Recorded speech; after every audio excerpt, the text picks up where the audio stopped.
गुजरात जो कि भारत के वज़ीर आज़म नरेंद्र मोदी का स्टेट है, वहाँ एक समिट हो रही है और उस समिट के अंदर दुनिया के काफ़ी लीडर आ रहे हैं, जिसमें यूएई की लीडरशिप भी आ रही है। के बाद क्या नाम है तख्ता उलट जाता है। जब तक ट्रू जमहूरियत नहीं आएगी इस मुल्क में, ये मुल्क तरक्की नहीं करेगा। कोई भी आज तक हमारा कोई भी वज़ीर-ए-आज़म ऐसा नहीं गुजरा जिसने 5 साल पूरे किए, जिसने अपना टेन्योर पूरा किया।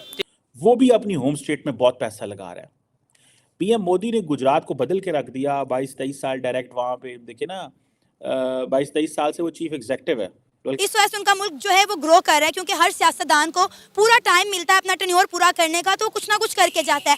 अब आप ये देखें कि जब से नरेंद्र मोदी की सरकार आई है, उन्होंने एक चेंज लाया, एक रूल सेट किया, मेड इन इंडिया। और हम जाते रहे हर 5 साल बाद, हर 3 साल। पहले हम 5 साल बाद जाते थे मिडिल ईस्टर्न दोस्तों के पास और कहते थे साढ़े हालात बड़े ख़राब ने, पिछली हुकूमत कुछ नहीं छोड़ के गई, 2-3 अरब डॉलर हमारे बैंक अकाउंट में डालें। नमस्कार दोस्तों, गुजरात में वाइब्रेट गुजरात समिट होने वाला है, जिसमें बहुत सारे इन्वेस्टर गुजरात में इन्वेस्ट करने वाले हैं, जिसमें दुबई के जो प्रधानमंत्री है वो भी आ रही है। इस पर पाकिस्तानी कह रही है कि पाकिस्तान में ऐसी कोई भी चीज़ नहीं है कि जिस पर लोग आकर इन्वेस्ट कर सके।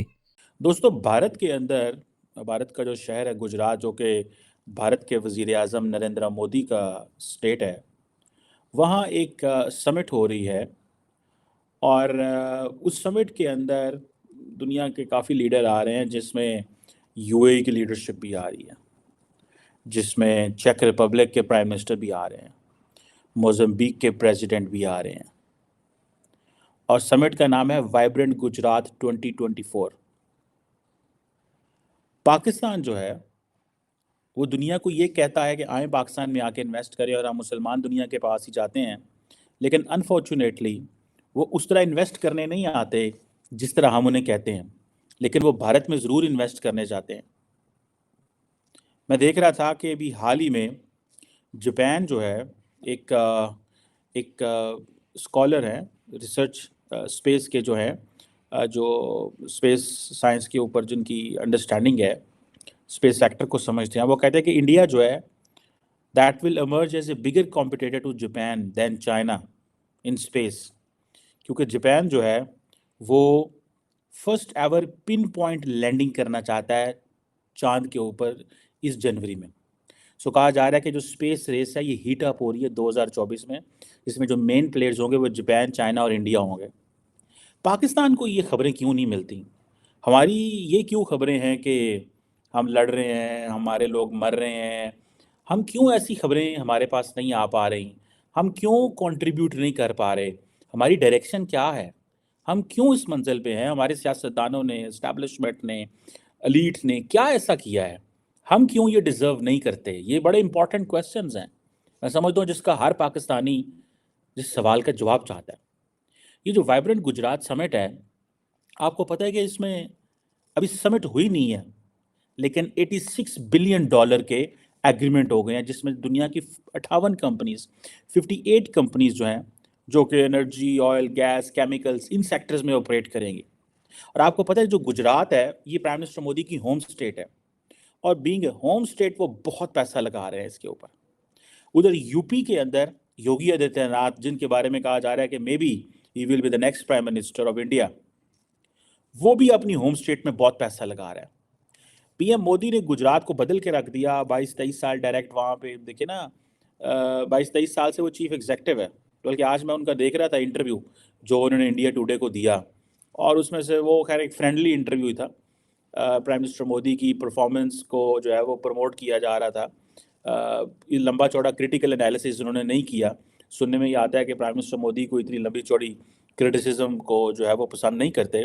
बहरहाल जो इम्पोर्टेंट चीज़ वो ये है कि उन्होंने वहाँ पे ये जो होम स्टेट है उनकी गुजरात, उसमें 10 जनवरी से लेके 12 जनवरी तक ये जो समिट हो रही है, आप देखिए वो किधर से किधर लेके जा रहे हैं।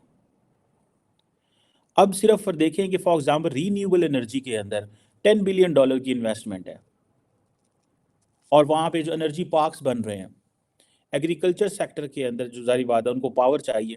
अब यही अब, और वहाँ पे जो मेन चीज़ है जिसको पाकिस्तान को समझना चाहिए, जो वहाँ पे मेन गेस्ट है वो कौन है? वो यूएई के प्रेसिडेंट मोहम्मद बिन ज़ायद अल नहयान है, जिनके साथ प्राइम मिनिस्टर मोदी ने एक स्पेशल बॉन्ड, एक रिलेशनशिप बनाया, एक ताल्लुक बनाया, दोस्ती बनाई। और आपको पता है मैं कॉन्टीन्यूसली उसके बारे में बात करता रहा हूँ और अभी भी कर रहा हूँ कि इंडिया कितना स्मार्टली मिडल ईस्ट के करीब हो गया। और हम जाते रहे हर 5 साल बाद, हर 3 साल, पहले हम 5 साल बाद जाते थे मिडल ईस्टर्न दोस्तों के पास और कहते थे साढ़े हालात बड़े ख़राब ने, पिछली हुकूमत कुछ नहीं छोड़ के गई, 2-3 अरब डॉलर हमारे बैंक अकाउंट में डालें। फिर अब हमने हर साल जाना शुरू कर दिया। अभी वो कह रहे हैं ठीक है आएँ आप, हम आपको प्लान लेके हम आपको इन्वेस्टमेंट करके देते हैं, पैसों की तो बात ही ना करें, एड ना मांगें, खैरात ना मांगें, आएँ इन्वेस्टमेंट प्लान लेके आएँ। आप पाकिस्तान उनके पास इन्वेस्टमेंट प्लान लेके गया है, हमने MOU साइन कर दिए हैं, लेकिन अभी तक वो कुछ चीज़ बन नहीं रही। ज़ाहिर बात है उसमें बहुत सारी चीज़ें शायद बैक डोर में चीज़ें हो रही होती हैं। एक स्पेशल इन्वेस्टमेंट फैसिलिटेशन काउंसिल है, जिसने दुनिया को वन विंडो ऑपरेशन के ज़रिए कहा है कि आएँ और आके पाकिस्तान में इन्वेस्ट करें। एक अच्छा इनिशिएटिव है, लेकिन ज़ाहिर बात है उसको कोई लंबी चौड़ी पॉलिटिकल क्लास की बैकिंग नहीं है।